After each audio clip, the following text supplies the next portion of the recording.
Hi everyone, JJ Levenske from Bleuwave Live. Today I'd like to go over part 3 of the 3-part series on the estimate and how to present the estimate and what it means. So in the previous 2 episodes we talked about the above the line, general conditions type stuff, then the middle part of the estimate and what that represents in as far as the hard costs. And now I want to talk about the below the line items and how to explain that to your owners or what is encompassed in there. So this is basically, now you've tabulated everything up, and now this is the last formulaic part. So you have to take into consideration, or you should take into consideration, things as far as like the applicable sales tax, bonding, your fee, contingencies, and any other soft costs that you want to either disclose or discuss with your owner, depending on, are you going to have liability or for that, or is that going to be entirely by the owner? So let me dive into each one of these. Big thing I see on sales tax is that people don't do their homework and look at what this means. So let me give you an example. In Arizona we have, so this isn't hard and steadfast, so don't hold to this, but in general it's 65% of the combined sales tax rate is what we apply to the bottom line of a general project. Now there's a lot of nuances to that, but by and large that's what it is. So we take the time to make sure that within our municipality of the proposed project that we really do a double or triple check on that so that we can convey that to the owner. Now what does that mean? Well, it can be a big difference. For instance, across different municipalities, it could be a 2 to 3% difference in tax. And you do the math, that on a couple $1 million job is a big difference. So make sure you effectively communicate that and calculate it appropriately. Bonding, I'm not going to go a lot into bonding, that'll probably be another issue, but again, just make sure that you have the correct formula in there for your bond costs, and make sure that you communicate to your owner what that means and what it includes. Because again, sometimes this is not through deceit, but sometimes it's not clearly communicated what it includes as far as the bond and what was required for that particular project, if one is required at all.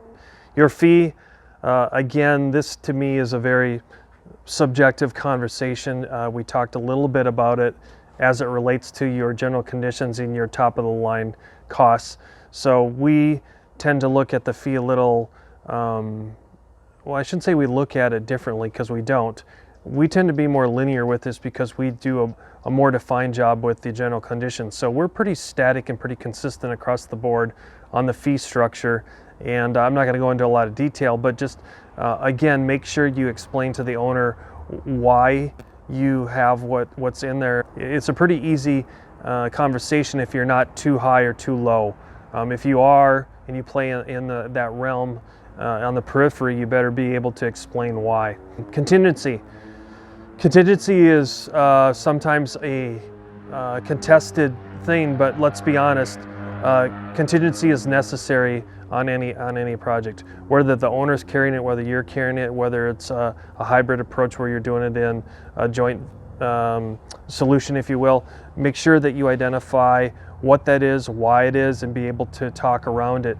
We use it as a incentive tool, so a lot of times we try to sell the contingency as a cost-sharing vehicle where we can take down a bonus if we do a lot of other things really well. It's been very effective for us, and we have yet to see where most owners aren't very appreciative of that. And I could go into a lot greater detail, but again, just high level here.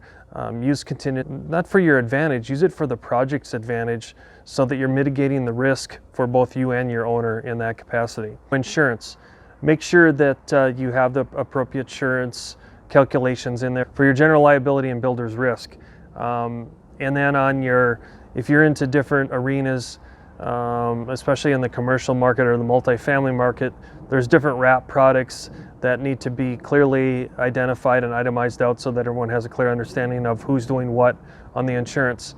Back when I was in the residential world, I saw this being poorly communicated a lot of times, where the owner might take out a rider on their existing policy to cover the construction, and the general contractor would also take out a policy, and in essence the two parties were overpaying and over-insuring the project and the product. So don't fall into that trap. Have a very again, poignant discussion with the owner of who's covering this and why, and what those calculations equate to. The final topic is soft costs, which can include things like FF&E, which is furniture, fixtures, and equipment, the consulting costs as far as architect, engineers, permits, different development fees, things of that nature.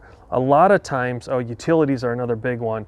A lot of times, it's very hard for us as general contractors to estimate this sometimes based on the level of design, where we can get all those other things like I talked about in the general conditions and the hard costs, but some of these are very hard to identify unless you've already been engaged under a LOI or a contract with the owner, utilities being one of them. So a lot of times I'll put some line items in here just to make sure that it's a discussion piece with the owner, so that I can clearly show that we have thought through that process with them. It's not so much to identify the number as it is to show them that we are a like-minded contractor and looking out for their best interests and identifying hidden costs. So this is something that I kind of use as a sales tactic to a certain degree, because I think it's missed quite frequently in our industry to talk about those soft costs. So I know that was a lot to cover on the below the line items, but these are some of the not the hardest topics to go over, but some of the most they're the ones that start the most dialogue, because again, this is where I see the owners missing a lot of the things and not understanding all those formulaic things that are below the line. So use it to your advantage and get yourself better educated on these. I'm always learning on these topics, and quite honestly, it's kind of intriguing following the changing times and paradigms that surround these different topics. So use it to your advantage and get smarter, and then pay that forward to your customers, and I think you'll see some big returns. Next topic will be hopefully about the changing commodities market that we're all facing right now. Until then, I hope you enjoyed the three-part series on the estimating presentation, and how you bring that all together for the owner. Until next time, JJ from Bleuwave.